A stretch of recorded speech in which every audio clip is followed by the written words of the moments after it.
Hello friends, welcome to my channel. ಇವತ್ತು chicken fry recipe ಮಾಡ್ತಾಯಿದ್ದೀನಿ. ನಾನು ಯಾವುದೇ ಪೌಡರೆಲ್ಲ ಯೂಸ್ ಮಾಡಿಲ್ಲ, ಕಬಾಬ್ ಪೌಡ್ರು.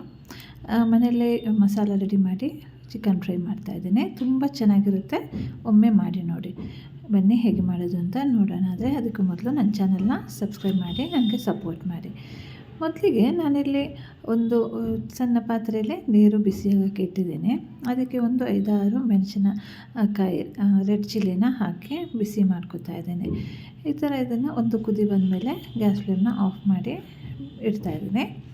ಈಗ ಬೇಯಿಸ್ಕೊಂಡಿರೋವಂಥ ಮೆಣಸಿನಕಾಯಿನ ನಾನಿಲ್ಲಿ ಮಿಕ್ಸಿ ಜಾರಿಗೆ ಹಾಕೋತಾ ಇದ್ದೀನಿ. ಇದ್ರ ಜೊತೆಯಲ್ಲಿ ಸ್ವಲ್ಪ ಶುಂಠಿ ಬೆಳ್ಳುಳ್ಳಿ ಎಲ್ಲ ಹಾಕೋತಾ ಇದ್ದೀನಿ. ಒಂದು 10-15 ಬೆಳ್ಳುಳ್ಳಿ ಹೆಸರುಗಳು ಮತ್ತು 1 ಇಂಚಷ್ಟು ಶುಂಠಿ ಮತ್ತು ಸ್ವಲ್ಪನೇ ಚಕ್ಕೆ ಮತ್ತು 2 ಲವಂಗ ಮತ್ತು ಒಂದು 8-10 ಪೆಪ್ಪರ್ ಕಾರ್ನ್ ಹಾಕೋತಾ ಇದ್ದೀನಿ. ಇದನ್ನೆಲ್ಲ ಹಾಕಿ ಇದನ್ನು ಗ್ರೈಂಡ್ ಮಾಡ್ಕೋಬೇಕು. ಸ್ವಲ್ಪ ಅರಿಶಿನ ಪುಡಿ ಹಾಕೋತಾ ಇದ್ದೀನಿ. ನೀರನ್ನೆಲ್ಲ ಹಾಕದೆ ಗ್ರೈಂಡ್ ಮಾಡ್ಕೋಬೇಕು. ಹಾಗೆ ಸ್ವಲ್ಪ ತರಿ ಇದ್ರೂ ಆಗುತ್ತೆ ನೋಡಿ, ಈ ಥರ.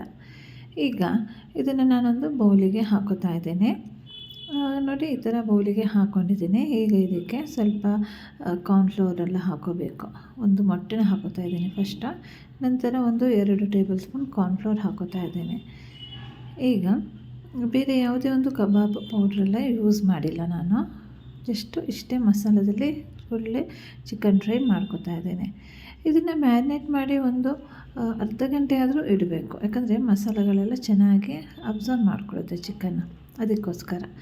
ಮತ್ತು ಇದಕ್ಕೆ ಸ್ವಲ್ಪ ಉಪ್ಪು ಹಾಕೋತಾ ಇದ್ದೀನಿ. ನಂತರ 2 ಲಿಂಬೆಹಣ್ಣನ್ನು ಹಾಕೋತಾ ಇದ್ದೇನೆ. 2 ಲಿಂಬೆಹಣ್ಣಿನ ರಸ ಹಾಕೋತಾ ಇದ್ದೇನೆ. ಈಗ ಇದನ್ನು ಚೆನ್ನಾಗಿ ಮಿಕ್ಸ್ ಮಾಡ್ಕೊಳ್ಳೋಣ. ನೋಡಿ, ಇಷ್ಟೇ ಮಸಾಲದಲ್ಲಿ ತುಂಬ ಚೆನ್ನಾಗಿರೋಂಥ ಚಿಕನ್ ಫ್ರೈ ಮಾಡ್ಕೋಬೋದು. ಈಗ ನೋಡಿ, ಕಬಾಬ್ ಪೌಡ್ರೆಲ್ಲ ಇರಲ್ಲ ಮನೆಯಲ್ಲಿ. ಆವಾಗ ಈ ಥರ ಒಂದು ಮಾಡಿಕೊಂಡ್ರೆ ತುಂಬ ಚೆನ್ನಾಗಿರುತ್ತೆ ಟೇಸ್ಟು. ಖಾರ ಜಾಸ್ತಿ ಬೇಕು ಅಂದರೆ ರೆಡ್ ಚಿಲ್ಲಿ ಪೌಡರು ಹಾಕೋಬೋದು. ಮತ್ತು ನಾನಿಲ್ಲಿ ರೆಡ್ ಚಿಲ್ಲಿ ಮತ್ತು ಪೆಪ್ಪರ್ ಕೂಡ ಹಾಕ್ಕೊಂಡಿದ್ದೀನಲ್ಲ, ಖಾರ ಇಷ್ಟು ಸಾಕಾಗುತ್ತೆ. ಇಲ್ಲಿ ನಾನು ಒಂದು 750 ಗ್ರಾಮಷ್ಟು ಚಿಕನ್ ತೊಗೊಂಡಿದ್ದೀನಿ. ಚೆನ್ನಾಗಿ ವಾಶ್ ಮಾಡಿ ತೊಗೊಂಡಿದ್ದೀನಿ. ಈಗ ಇದನ್ನು ಚೆನ್ನಾಗಿ ಮಿಕ್ಸ್ ಮಾಡಿ ಮ್ಯಾರಿನೇಟ್ ಮಾಡಿ ಇಡ್ತಾಯಿದ್ದೀನಿ.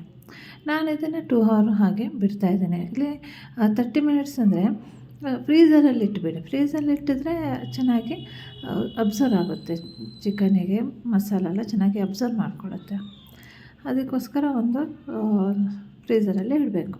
ಈಗ ನೋಡಿ, ಚೆನ್ನಾಗಿ ಮ್ಯಾರಿನೇಟ್ ಮಾಡಿ ಇಡ್ತಾಯಿದ್ದೀನಿ. ಎಲ್ಲ ಚಿಕನಿಗೂ ಚೆನ್ನಾಗಿ ಮಸಾಲ ಅಪ್ಲೈ ಆಗಬೇಕು. ಅಷ್ಟು ಚೆನ್ನಾಗಿ ಮಿಕ್ಸ್ ಮಾಡಿ ಇಡಬೇಕು. ಮಿಕ್ಸ್ ಮಾಡಿ ಒಂದು 2 ಅವರ್ಸ್ ಆದಮೇಲೆ ನಾನು ಚಿಕನ್ ಫ್ರೈ ಮಾಡ್ತೀನಿ. ಈ ಫ್ರೈ ಮಾಡಬೇಕಾದ್ರೂ ಕೂಡ ಅಷ್ಟೇ, ತುಂಬ ಎಣ್ಣೆ ಹಾಕೋಬಾರ್ದು, ಸ್ವಲ್ಪ ಹಾಕಬೇಕು ಬಾಣಲೆಯಲ್ಲಿ. ಒಂದು ಫುಲ್ ಹಾಕಿದ್ರೆ ಬೇಗ ಫ್ರೈ ಆಗೋಲ್ಲ, ಮತ್ತು ಆಯಿಲ್ ಕೂಡ ಜಾಸ್ತಿ ಅಬ್ಸರ್ವ್ ಆಗುತ್ತೆ. ಈಗ ಸ್ವಲ್ಪ ಎಣ್ಣೆ ಹಾಕಿ ಫ್ರೈ ಮಾಡಿದ್ರೆ ಬೇಗ ಫ್ರೈ ಆಗುತ್ತೆ ಮತ್ತು ಆಯಿಲ್ ಅಬ್ಸರ್ವ್ ಆಗೋಲ್ಲ. ನೋಡಿ ಇಲ್ಲಿ ನಾನು ಎಷ್ಟು ಎಣ್ಣೆ ಇಟ್ಟಿದ್ದೀನಿ ಅಂತ. ಈ ಥರ ಸ್ವಲ್ಪ ಎಣ್ಣೆ ಇಟ್ಟು ಸ್ವಲ್ಪ ಬಿಸಿ ಆದಮೇಲೆ ಎಣ್ಣೆ ಅದನ್ನು ಚಿಕನ್ ಹಾಕ್ಕೋಬೇಕು. ಒಂದು ಜಾಸ್ತಿ ಹಾಕ್ಕೋಬಾರ್ದು, ಸ್ವಲ್ಪ ಒಂದು 4-5 ಪೀಸ್ ಆಗೋಷ್ಟು ಹಾಕಿದ್ರೆ ಸಾಕು. ಆವಾಗ ಬೇಗ ಫ್ರೈಯಾಗಿ ಸಿಗುತ್ತೆ. ಈಗ ಹೈ ಫ್ಲೇಮಲ್ಲಿ ನಾನು ಹಾಕೋತಾ ಇದ್ದೀನಲ್ಲ, ಚಿಕನೆಲ್ಲ ಹಾಕಿದ್ಮೇಲೆ ಮೀಡಿಯಮ್ ಫ್ಲೇಮಲ್ಲಿ ಇಡಬೇಕು ಗ್ಯಾಸ್ ಫ್ಲೇಮ್ನ. ಆವಾಗ ಒಳಗಡೆಯಿಂದ ಚೆನ್ನಾಗಿ ಫ್ರೈ ಆಗುತ್ತೆ. ಮತ್ತು ಇದು ಜ್ಯೂಸಿ ಥರ ಇರುತ್ತೆ ಒಳಗಡೆ, ಜಾಸ್ತಿ ಕ್ರಿಸ್ಪಿ ಥರ ಆಗಬಾರ್ದು.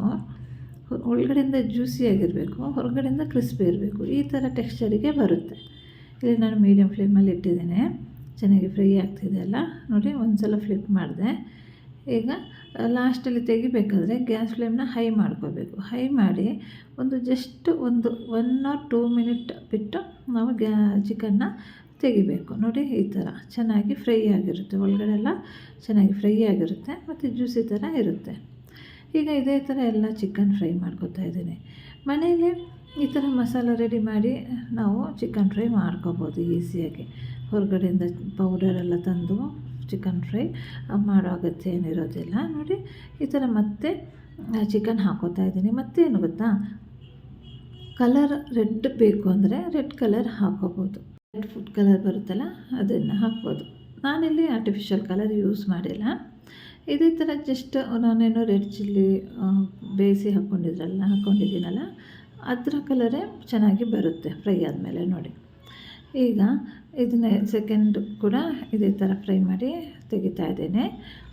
ಫ್ರೆಂಡ್ಸ್ ನೋಡಿದ್ರಲ್ಲ ಹೇಗೆ ಚಿಕನ್ ಫ್ರೈ ಮನೇಲಿ ವಿತೌಟ್ ಏನೇ ಚಿಕನ್ ಕಬಾಬ್ ಪೌಡರ್ ಯೂಸ್ ಮಾಡದೆ ಮಾಡ್ಬೋದು ಅಂತ. ಈಗ ನೀವು ಮಾಡಿ ನನಗೆ ಕಮೆಂಟ್ ಮಾಡಿ ತಿಳಿಸಿ ಆಯಿತಾ, ಹೇಗಿತ್ತು ಅಂತ ಮಸಾಲ. ಮತ್ತು ಸಬ್ಸ್ಕ್ರೈಬ್ ಮಾಡೋದನ್ನು ಮರಿಬೇಡಿ, ತಪ್ಪದೆ ಸಬ್ಸ್ಕ್ರೈಬ್ ಮಾಡಿ. ಇದೇ ಥರ ವೆರೈಟಿ ರೆಸಿಪಿ ಆಲ್ರೆಡಿ ಅಪ್ಲೋಡ್ ಮಾಡಿದ್ದೀನಿ, ನೋಡಿಲ್ಲ ಅಂದರೆ ಚೆಕ್ ಮಾಡ್ಕೊಳ್ಳಿ. ನೋಡಿ ಚಿಕನ್ ಇದು ಕೂಡ ಫ್ರೈ ಆಯಿತು. ಇದನ್ನು ತೆಗಿತಾ ಇದ್ದೇನೆ. ನೋಡಿ ಕಲರ್ ಬಂದಿದೆ. ಇಷ್ಟು ಕಲರ್ ಬಂದರೆ ಚೆನ್ನಾಗಿರುತ್ತೆ ಚಿಕನ್ ಫ್ರೈ. ನೋಡಿ ಈಗ ಫ್ರೈ ಆಯ್ತಲ್ಲ, ಈಗ ಇದನ್ನು ತೆಗಿತಾ ಇದ್ದೇನೆ. ನೋಡಿ ಚಿಕನ್ ಫ್ರೈ ಆಯ್ತಲ್ಲ, ನೋಡಿ ಎಷ್ಟು ಚೆನ್ನಾಗಿ ಕಲರ್ ಕೂಡ ಬಂದಿದೆ ಅಂತ. ಇಷ್ಟು ಕಲರ್ ಬಂದರೆ ಸಾಕಾಗುತ್ತೆ. ಜಾಸ್ತಿ ತುಂಬ ರೆಡ್ಡಿಶ್ ಆಗಿರುತ್ತಲ್ಲ ಆ ಥರ ಏನೂ ಬೇಕಾಗಿರೋದಿಲ್ಲ. ಇಷ್ಟು ಬಂದರೆ ಚೆನ್ನಾಗಿರುತ್ತೆ. ಮತ್ತು ಟೇಸ್ಟ್ ಕೂಡ ಅಷ್ಟೇ, ಡೌಟೇ ಬೇಡ, ತುಂಬ ಚೆನ್ನಾಗಾಗುತ್ತೆ. ಚಿಕನ್ ಫ್ರೈ ರೆಡಿ ಆಯಿತು.